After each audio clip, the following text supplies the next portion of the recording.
Hare Krishna, dear devotees. So, welcome to today's session. In today's session, we are going to discuss about a very important point, that is the four regulative principles which we have to follow in a dharmic life. So, today's session perhaps will be strong as well as concise. I humbly ask everyone to kindly pay attention on today's session. So, we have four regulative principles.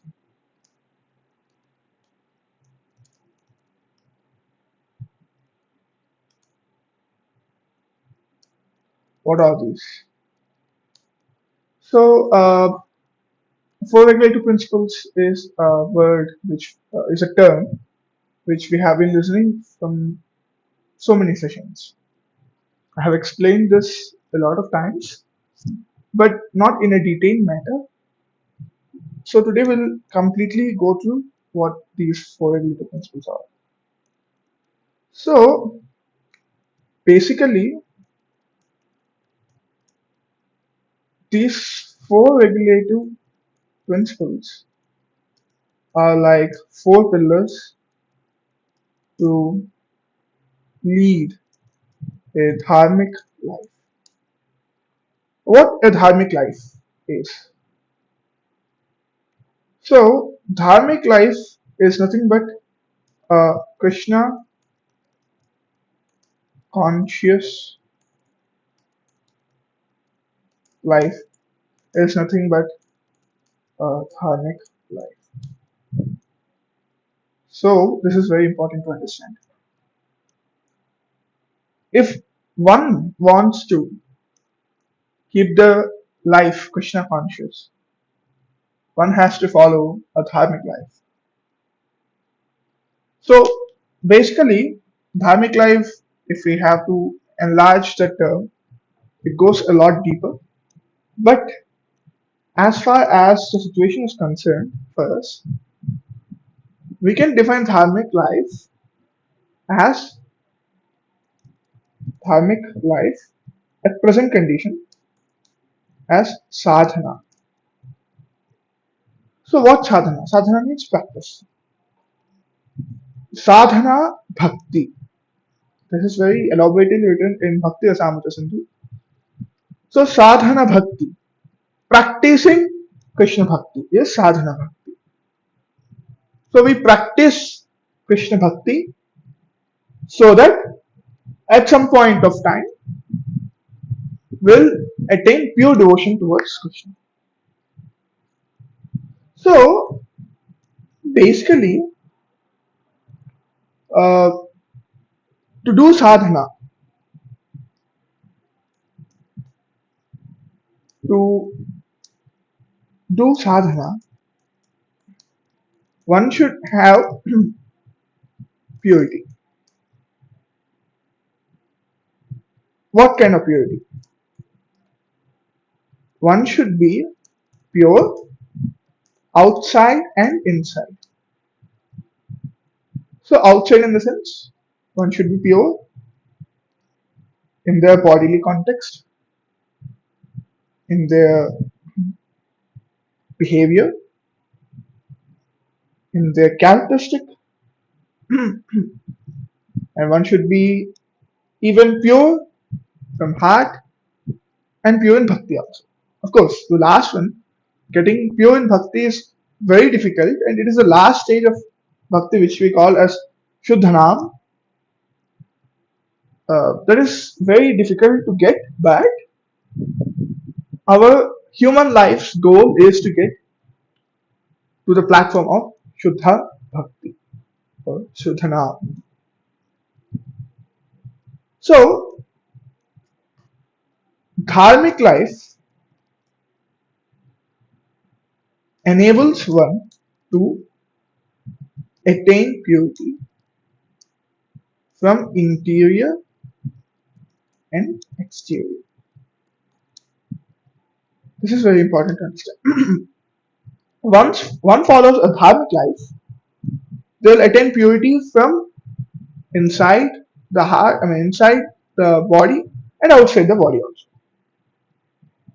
So, a dharmic life is very, very important to follow. Basically. Now, uh, so as we said that the four regulative principles are the four pillars to lead a dharmic life. Now let us go what are the four regulative principles. So one is no meat eating, one is no intoxication, no illicit sex, and no gambling. These four are the four regulative principles. So let us define each one of them by coming down. So the first one, no no meat eating.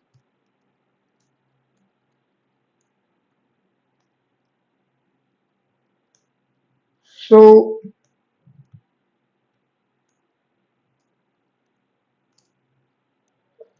what is this? This is a very uh, you know common term which we hear when someone speaks about dharma. They say you should not take non-vegetarian food. So, yes, one should abstain themselves from taking non-vegetarian foodstuff. This is very important. Sorry. One should abstain themselves from taking non-vegetarian foodstuff. Why?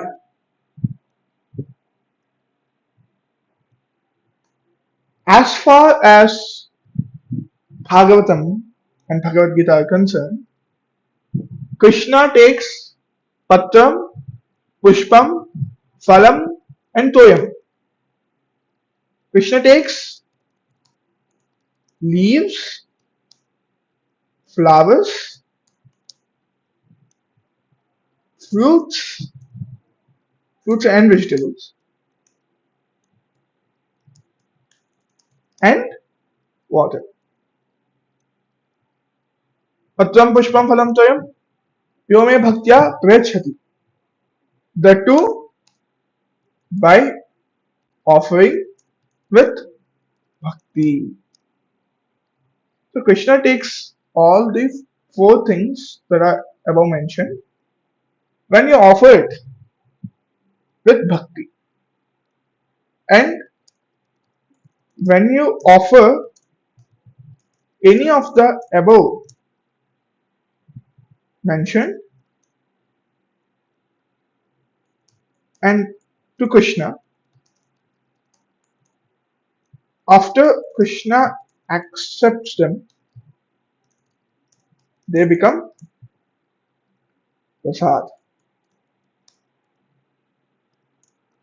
So this is what Krishna says that I accept. So Krishna didn't say that I will take chicken, I will take mutton or some other non-vegetarian food stuff. No. Krishna never encourages violence for sense gratification. Okay. Now people might ask, then why did he encourage war? That war is for dharma. That is Krishna's desire. Krishna's desire is यदा यदा हि धर्मस्य ग्लानिर्भवति Bharat अभ्युत्थानम् अधर्मस्य तदात्मानं सृजाम्यहम्. Krishna descends on this material world in various avatars to uplift dharma. So the Kurukshetra war which happened is for dharma.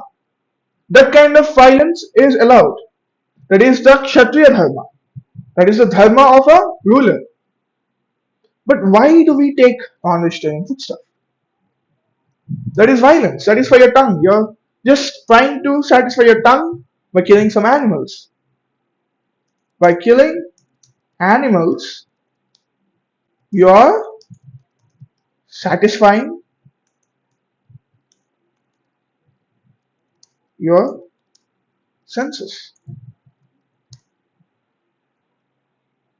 So, uh, if one takes non-vegetarian food stuff, you know, yeah, in Bhagavad Gita 10.29, Prabhupada writes, there are many living entities who give punishment Hare to Krishna the Prabhuji, your sound is not coming. those who are very sinful are taken there, and Yama arranges miseries, and among them Yama is the chief. Yama is different kinds of punishments for them. Okay, so Yama arranges all the punishments. For example, I'll tell you something. There is law in Indian law.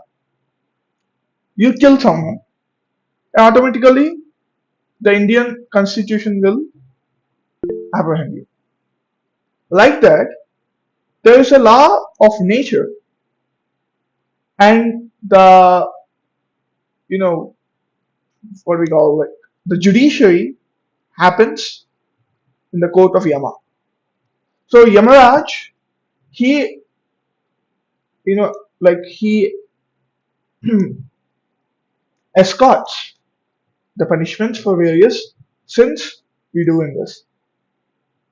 So and yeah, Bhagavatam, Srimad Bhagavatam, fifth canto, very you know, in a broad manner, it explains what kind of punishments one has to incur if they go to a particular sin. Now there are 25 kinds of hells, like Ravava, and there are some weird names for all those 25 hells. They are called as Narakalokas. So by killing animals, you are satisfying your senses. This is a big sin. This is a big sin. You eat non-vegetarian food, so that is bad. How can you kill an animal just to satisfy your senses? So one should not take any non-vegetarian foodstuff. So no meat eating. Now, no intoxication. This is a very, very important point. So let us go to this. So, what is intoxication?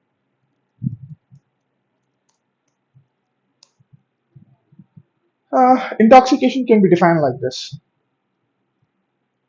the thing which addicts you, which destroys both your spiritual and materialistic life.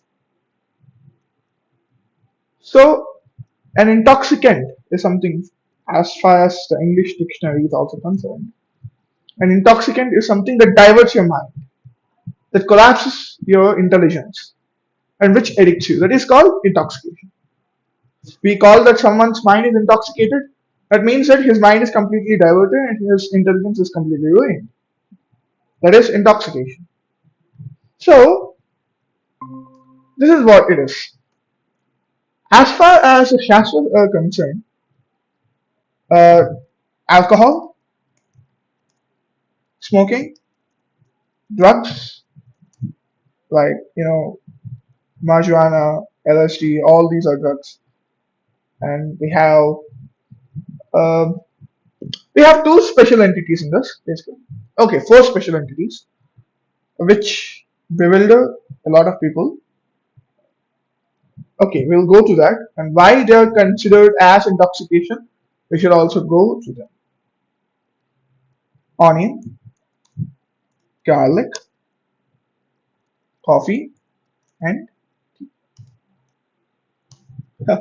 So these are very four common terms which we use daily and we cannot forget them.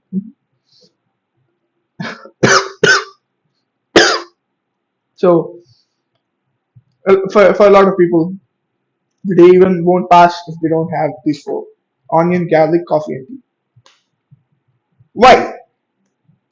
Why onion, garlic, tea, and coffee are intoxicants? So now let us go to a very logical explanation. Before that, we'll go the explanation given by Shilpapal. So this is uh, a room conversation happened between an Indian man and Prabhupada on October 9, 1976 in Aligarh. So Prabhupada says very boldly, garlic, onions prohibited. So the reporter asked, what about onions? Prabhupada says onions are very agitating. Onions are agitating. Now let us come back to this point. Prabhupada says onions are agitating. Now let us go to the proper meaning given by Srila Prabhupada on the word agitating. For example, this is a very personal experience, not only my personal experience, a lot of devotees' personal experiences. When some outsider asks, don't you cook onion? Don't you cook garlic in your vegetables? And we say, of course not. Then they ask, how could you even eat food that doesn't contain onion and garlic?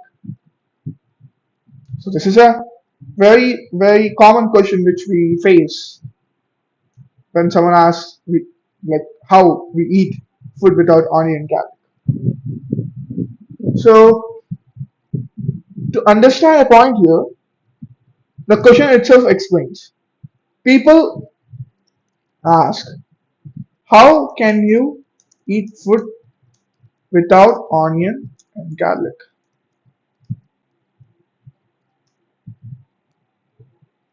So now, uh, just understand this point. When someone is asking, how, how could you not eat them? If someone asks me, how could you not eat onion and garlic? They are saying that they cannot live without onion and garlic. I'll explain you more clearly. The above question means that the person who asked cannot take his food without onion and garlic. This means that a person is addicted to onion and garlic. This is very important. Someone is saying that I cannot eat food without onion and garlic. That means you are addicted to onion and garlic. Simple. If you say that I cannot eat onion, you are addicted to that. For example, a drunkard says, I cannot live without drinking alcohol. That means he is addicted to alcohol. So what is the difference between a drunkard and a person who is taking onion garlic? The consciousness is the same. It is the same consciousness. For example, I'll just write it here. A drunkard says, I can't live without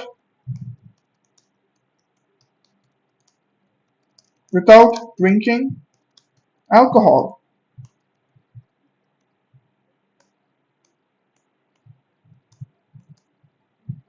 Okay. And a person who takes Onion says, I can't live or take food without onion.